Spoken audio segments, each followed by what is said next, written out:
We are in the business of infusing values such as freedom of speech, values such as free thinking to our young. Ladies and gentlemen, welcome to another episode of The Debater on MTV Sports.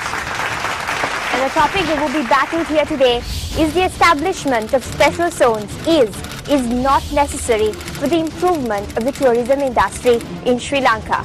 Proposing the topic, we have Kingswood College, Kandy. And representing Kingswood College, we have Sachit Vijayasekara, Umair Iqbal, Abdul Aziz, and Asif Mawjood.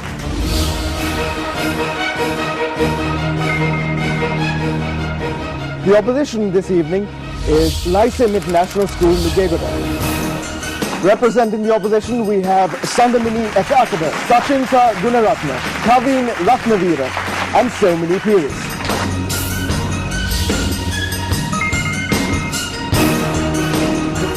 We also have with us an expert panel of judges. Our first judge this evening was a former consultant to the Ministry of Media and Information.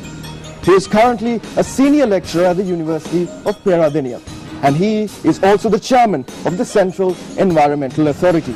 Ladies and gentlemen, please welcome Mr. Charita Hera. We also have with us the chairperson of the National Child Protection Authority, a lawyer by profession. Please welcome Ms. Anoma Disanaika. Our third judge this evening is a journalist by profession. She has been a part of print, broadcast and online media for the past 12 years. She received her master's degree from the renowned journalism school in Columbia University. Please welcome Ms. Anuradha Hera. Well, it's time to begin the proceedings. The first round is the opening statements. Now this round will consist of 4 speeches, of which the first would be made by the proposition.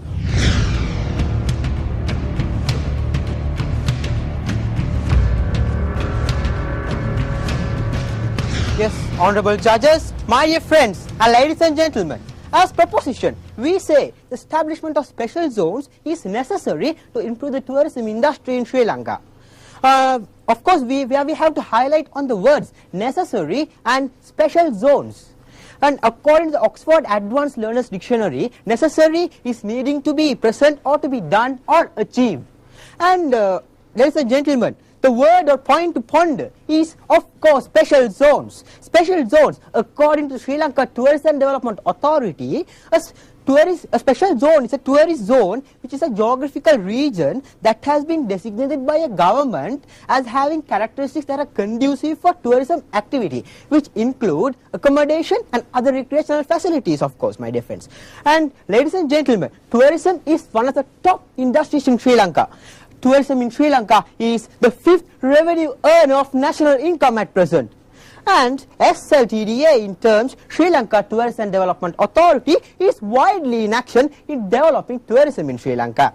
And last week, my dear friends, some objectives of the SLTDA is put forward, which is expected to be accomplished by 2016. And these objectives will be elaborated by my next speaker. So now, we have the objectives. Fine. But how can we achieve them? Yes, ladies and gentlemen, in this debate, we will prove to you that the best strategy is, at present, is of course special zones. And ladies and gentlemen, these special zones have few main features. Point number 1, where the special zone are based on natural, cultural, heritage and leisure. Number 2, to attract local and foreign tourists. Number 3, they are the zones where infrastructure development takes place and facilities are developed. And infrastructure development in the sense is to develop the accommodation, transportation, communication, healthcare and security. And ladies and gentlemen, this improvement of special zones are specially to cater and attract tourists. So my dear friends, throughout this debate, we will be proving you how special zones is necessary to improve the tourism industry in Sri Lanka. Thank you.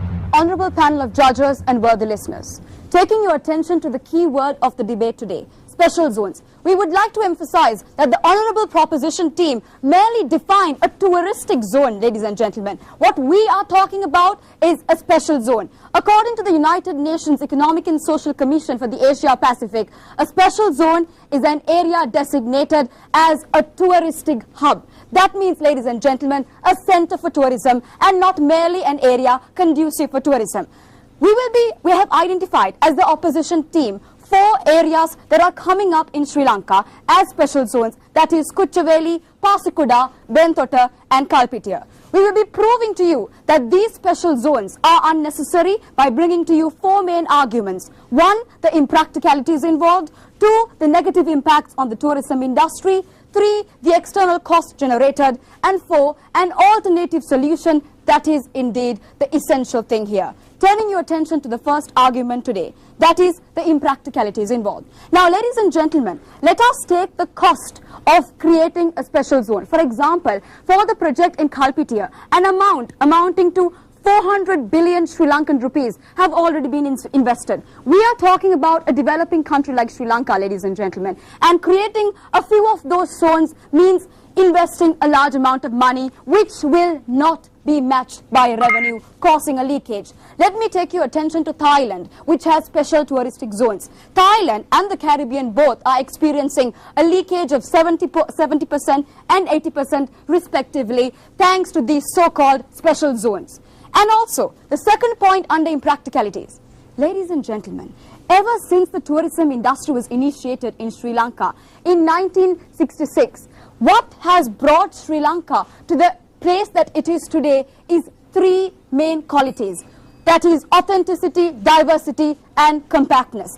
But these special zones, which are merely stereotypical infrastructure built across Sri Lanka, will merely destroy the authenticity, will merely destroy the diversity and will not make advantage of the compactness of Sri Lanka. Thereby, in the long term, it will cause the decline of the tourism industry. My team members throughout this debate will highlight to you once again our main arguments, the impracticalities, the negative impacts that special zones have on the Sri Lankan tourism industry, the external cost generated, and our very feasible solution. Thank you. Ladies and gentlemen, special zones are a geographical region designated conducive for its tourist activities coupled with an infrastructure development. These special zones will facilitate the objectives of tourism taken from the contents of the report titled Tourist Development Strategy 2011 to 2016. And the objectives are to accommodate 2.5 million tourist arrivals, to increase foreign exchange earnings from US dollars 500,100 million to 2.75 billion, to attract US dollars 3 billion in foreign direct investment, to improve the global image of Sri Lanka and position the country as one of the most sought after destinations in the world, which is also a vital area in the Mahinda Chintana policy framework. So, ladies and gentlemen, the government's strategy to achieve the above objectives is by establishing special zones which have the following features. It should be based on a natural, cultural, leisure and heritage value.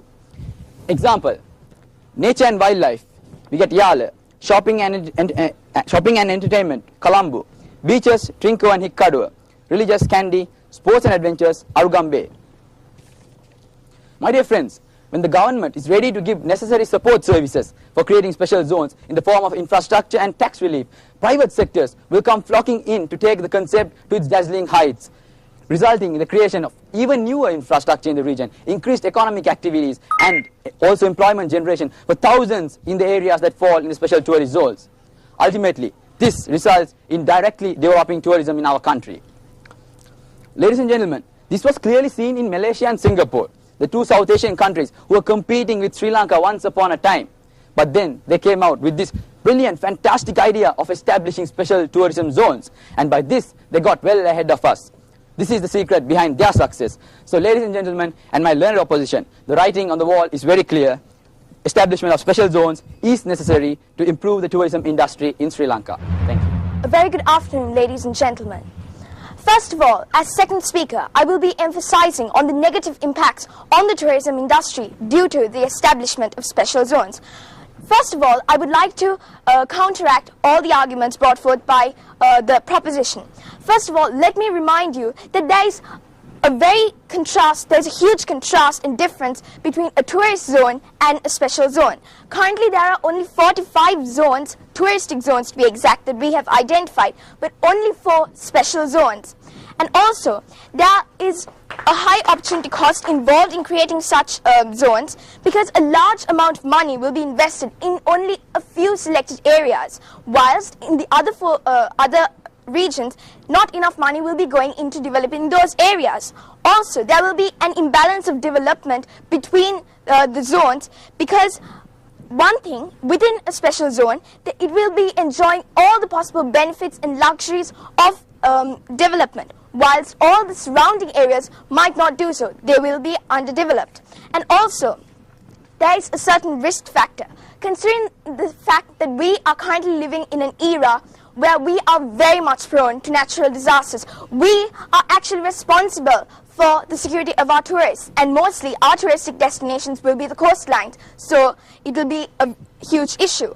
And also, there is a huge problem of unethical practices due to these special zones coming up. Why? Because certain locals in the surrounding areas around a touristic zone, or special zone to be exact, will start using unethical practices such as prostitution and illicit drug trading to lure tourists to their area. This is not what we are looking for. We have to increase our revenue that we gain from tourism. However, we have to think about our own country's citizens as well. So, as the second speaker, I would like to conclude by reminding you that it is because of these main factors that we should stop creating special zones in Sri Lanka. 1 down, 3 to go. It's a battle between Kandy and Colombo. Who will win?